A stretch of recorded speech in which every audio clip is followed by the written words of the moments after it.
అందరికీ నమస్కారం. ఈరోజు మీ అందరికీ నేను వినిపించబోయే కథ పచ్చనోటు. రచయిత రావినూతల సువర్ణ కన్నన్ గారు.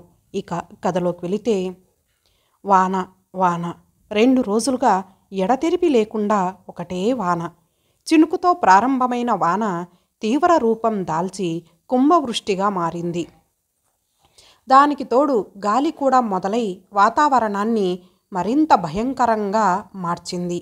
వీధులన్నీ జలాశయాలయ్యాయి. ఆ వానలో ఓ చిన్న పెంకుటిల్లు దీనంగా నిల్చొని ఉంది. ఆ ఇంట్లోని ఓ భాగంలో 3 వ్యక్తులున్నా నిర్మానుష్యంగా ఉన్నట్టు ఉంది అక్కడ. ఆ ఇంటి యజమాని రాఘవ ఆకలిగొన్న సింహంలా విసురుగా పచార్లు చేస్తున్నాడు. అతని భార్య వైదేహి పాత నులక మంచంలో శవాకారంలా పడుంది.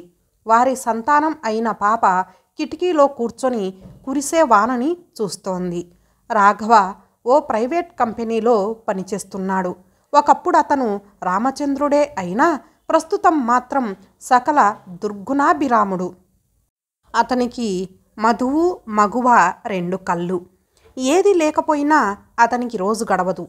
అయితే అతనికి ఖరీదైనవే కావాలన్న పట్టింపు లేదు. సీమసారా దగ్గర్నుంచి నాటుసారా దాకా, స్టార్ హోటల్లో లభించే ఖరీదైన అమ్మాయిల దగ్గర నుంచి మెరక వీధుల్లో అతి చౌకగా దొరికే అంగడి బొమ్మల దాకా ఎవరైనా పర్లేదు. ప్రతిరోజు ఆ 2 చుక్కలు మాత్రం కావాలి. కానీ ఈ గాలివాన మూలంగా 48 గంటలుగా ఆ చుక్కలు అతనికి లభించలేదు. అందుకే అతను అంత అసహనంగా పచార్లు చేస్తున్నాడు. వైదేహికి 2-3 రోజులుగా జ్వరం. ముందు ఏవో గచ్చాకు పుచ్చాకు మందులు వేసుకుంది. కానీ గుణం కనిపించలేదు. భర్తకి చెప్పినా పట్టించుకోలేదు. నిస్సహాయంగా పడుండిపోయింది. రాత్రి నుంచి మరింత క్షీణించిపోయింది. భర్తని మందులకి డబ్బు అడగాలని ఉన్నా అంతకుముందు అడిగి తిట్లు తినడం మూలంగా ధైర్యం చెయ్యలేకపోతోంది. రాఘవ పచార్లు ఆపి వాచ్ చూసుకున్నాడు. తర్వాత ఏదో నిర్ణయించుకున్నట్టు తల పంకించి చెప్పులు తొడుక్కున్నాడు. నీరసంగా కళ్ళు తెరిచిన వైదేహి భర్త వెళ్ళిపోతున్నాడని గ్రహించి దీనంగా అతన్ని పిలిచింది. అతను తిరిగి చూశాడు. మందులు తెప్పించుకోవాలి, డబ్బు ఏమైనా ఉంటే ఇచ్చి వెళ్ళండి, నీరసంగా అంది వైదేహి. అతని మొహం కఠినంగా అయిపోయింది. ఇంతటి దానికి మందేం అక్కర్లేదు, కాస్త మిరియాల కషాయం తాగు, అదే పోతుంది అన్నాడు నిర్లక్ష్యంగా. అది కాదండి, హాస్పిటల్లో డాక్టరు నన్ను డబ్బు అడగవద్దని ఇప్పటికి 10 సార్లు చెప్పాను. సిగ్గులేదు, ఛ వెధవ కొంప అంటూ పెద్దగా అరిచి కురిసే వానలో విసురుగా వెళ్ళిపోయాడు. నిస్సహాయంగా చూస్తూ ఉండిపోయిందామె. ఆమెకి పుట్టెడు దుఃఖం వచ్చేసింది. రాఘవ బయటికి వెళ్ళడం గమనించిన పక్క పోర్షన్ ఆండాలమ్మ ఒక్క అంగలో ఆమె దగ్గరకొచ్చి పడింది. నీరసంగా కళ్ళు తుడుచుకుంది వైదేహి. ఛ, నీ మొగుడు ఎంత దుర్మార్గుడమ్మా! పుట్టెడు జ్వరంతో పడి గొడ్డులా మూలుగుతున్న నిన్ను పట్టించుకోకపోగా మందులకి డబ్బడిగితే ఇవ్వను పొమ్మంటాడా? ఈ పరిస్థితిలో ఆ మెరక వీధుల్ని ఉద్ధరించడానికి వెళ్తాడా? కసిగా అంది ఆండాలమ్మ. ఆమెకి తెలుసు ఆ ఇంటి చరిత్ర. పేలవంగా నవ్వింది వైదేహి. ఈ సమయంలో కూడా నీకు నవ్వు ఎలా వస్తోందమ్మా? చిరాగ్గా అంది ఆండాళ్ళు. వైదేహి అంటే ఆమెకి చాలా అభిమానం. తానే గవర్నమెంట్ హాస్పిటల్కు తీసుకువెళ్ళి చూపించింది ఆమెని. కానీ మందులు కొనడానికి ఆమె దగ్గర కూడా డబ్బుల్లేవు. ఇప్పుడు ఇంత వానలో తడుస్తూ నీ మొగుడు ఎక్కడికి వెళ్ళాడో తెలుసా? ఆ మినర్వా థియేటర్ దగ్గరికి. నీకు మందులకివ్వడానికి కుదరదన్న అతగాడు అక్కడి అమ్మాయిలు అడిగితే 100 కుమ్మరిస్తాడు. చి, ఇలాంటి పశువుల్ని బతికుండగానే తవ్వి పాతేయాలి ఆవేశంగా అంది. కళ్ళనీళ్లు పెట్టుకోవడం తప్ప ఏం చేయలేకపోయింది వైదేహి. ఆ ఏడుపు ఆండాళ్ళమ్మని మరింత చికాకు పెట్టింది. అది ఆ బేలతనమే అతనికి మరింత తెగింపునిచ్చింది అంటూ రాఘవని, అతని పనుల్ని ఏకరువు పెట్టి తిట్టింది. తర్వాత జాలితో వైదేహికింత కాఫీ కలిపి ఇచ్చింది. పాప చేత అన్నం తినిపించింది. ఆ తర్వాత ఏదైనా అవసరమైతే పిలవమని చెప్పి వెళ్ళిపోయింది. ఆ రాత్రి రాఘవ ఇల్లు చేరలేదు. వైదేహి పరిస్థితి మరింత విషమించింది. తల్లి మూలుగు వింటూ నిస్సహాయంగా ఉండిపోయింది పాప. సాయంత్రం 7:30 అయ్యింది. వాన కాస్త తెరిపిచ్చినా రోడ్లన్నీ జలమయంగానే ఉన్నాయి. రాఘవ తరచూ వెళ్లే మినర్వా థియేటర్ రోడ్డు సందడిగా ఉంది. సినిమా జనం తగ్గినా అక్కడ ఉన్న అమ్మాయిల సందడి తగ్గలేదు. ఆ వీధి వారకాంతలకి ప్రసిద్ధి. ప్రతి గుమ్మం ముందు అమ్మాయిలు నిల్చొని విటుల్ని రకరకాలుగా ఆకర్షించి ఆహ్వానిస్తుంటారు. అక్కడ ఉన్న పెద్ద పూల షాప్కున్నంత డిమాండు ఇంకే షాప్కి ఉండదు. హఠాత్తుగా ఆకాశం గర్జించింది. బయట నిల్చొని లయ విన్యాసాలు పోతున్న ఓ యువతి అటుగా వెళ్తున్న ఒకతన్ని చప్పట్లు కొట్టి పిలిచింది. అతగాడు వెకిలిగా నవ్వుతూ వచ్చాడు ఆమె దగ్గరికి. ఆమె సిగ్గు నటించింది. బయట సవరించుకునే నెపంతో కిందికి జార్చింది. తర్వాత అతని చెయ్యి పట్టుకొని 100 రూపాయలున్నాయా అంది గుసగుసగా. అన్నాడతను. మరింక ఆలస్యం ఎందుకు అంటూ అతన్ని హత్తుకుంటూ ఓ ఇంట్లోకి తీసుకెళ్ళింది. మరో నడివయస్కురాలు చీప్ వేషాలు వేస్తూ ఓ కుర్రాన్ని తీసుకుపోయింది. ఆడవాళ్ళంతా తల్లో తట్టెడు పూలన్నట్టు పూలు పెట్టుకున్నారు. ఇలా చాలామంది ఇళ్లల్లోకెళ్ళి తలుపులు మూసుకున్నారు. మళ్ళీ సన్న తుంపర మొదలయ్యింది. అంతదాకా ఓ పక్కగా నిల్చొని పరిసరాల్ని పరికిస్తున్న శైలజ వాన పడ్డంతో తుల్లిపడింది. పూల షాపులో కూర్చొని బేరం చూసుకుంటున్న 25 ఏళ్ల యువకుడు ఆమెను గమనిస్తూనే ఉన్నాడు. హడావిడి తగ్గాక పరిశీలనగా చూశాడు ఆమె వైపు. ముచ్చటగొలిపే రూపం, నల్లని ముంగురులు తెల్లని ఆమె నుదుటి మీద పడి వింత అందాన్ని వెదజల్లుతున్నాయి. విశాల నేత్రాల్లో ఏదో బెరుకు. ఎర్రని చిన్న పెదవులు ఎందుకో కంపిస్తున్నాయి. ఈ పరిసరాలు కొత్త అని రెపరెపలాడే ఆమె కళ్ళే చెబుతున్నాయి. బట్టలు సగం తడిసిపోయాయి. బయట బురద నీళ్లల్లో జీరాడుతున్నా ఆమె పట్టించుకోవడం లేదు. పరిసరాలని పరికించడంలో పడిపోయింది ఆమె. అంతేకాదు, ఆమె కళ్ళు ఆతృతగా ఎవరి ఆగమనం కోసమో ఎదురు చూస్తున్నాయి. వాన పెరిగింది. తప్పనిసరిగా కదిలి పూల షాపు వైపు నడిచిందామె. నీళ్ళొడుతున్న పైటని పిండుకొని తలెత్తి చూసిన ఆమె తుల్లిపడింది. కారణం, షాప్లోని యువకుడు ఆమెనే కన్నార్పకుండా చూస్తున్నాడు. ఆమె కంగారు పడిపోయింది. తలదించుకుంది.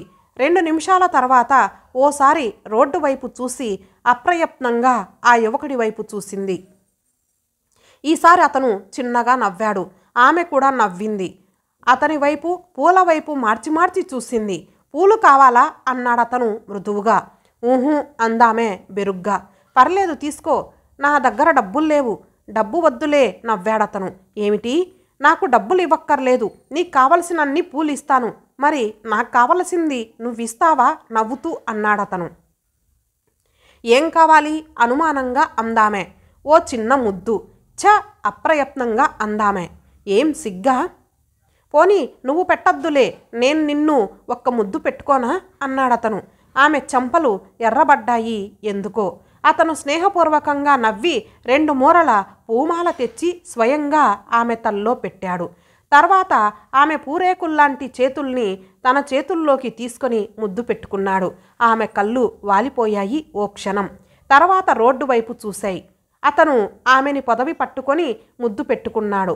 వాన మరింత పెరిగింది. శైలజ బట్టలు పూర్తిగా తడిసిపోయాయి. తడిసిపోతున్నావు, లోపలికి రా అన్నాడతను. ఆమె కదల్లేదు. రోడ్డు వైపు ఆశగా ఆతృతగా చూస్తూనే ఉంది. రోడ్డంతా నిర్మానుష్యంగా అయిపోయింది. ఆమె కళ్ళల్లో నిరాశ పేరుకుపోయింది. ఎవరికోసం ఎదురు చూస్తున్నావు? ఎవరైనా రావాలా? నిన్నిక్కడ వెయిట్ చేయమని చెప్పారా అడిగాడు ఆ యువకుడు. ఆమె ఏదో అనబోయింది. అప్పుడే అటుగా ఒక స్కూటర్ వచ్చింది. ఆ స్కూటర్ మీద ఉన్న వ్యక్తిని చూడగానే శైలజ కళ్ళు తలుక్కుమన్నాయి. గబగబా బయట సరిచేసుకుంది. పూలు సవరించుకుంది. పూల యువకుడి వైపు చూసి చిన్నగా నవ్వి చెయ్యి ఊపి కాస్త యువతలికొచ్చింది. అయితే ఆ స్కూటర్ మీద వచ్చిన రాఘవ ఆమె ఆశించినట్టు ఆమె వైపు చూడలేదు. అతని కళ్ళు వారకాంత కోసం పరికిస్తున్నాయి. ఎవరూ కనిపించకపోవడంతో అతని మొహంలో చిరాకు చోటు చేసుకుంది. అతని చిరాకు గమనించని శైలజ చప్పట్లు కొట్టింది. ఆమెను దాటిపోతున్న అతను తిరిగి చూశాడు. టక్కున ఆగిపోయింది స్కూటరు.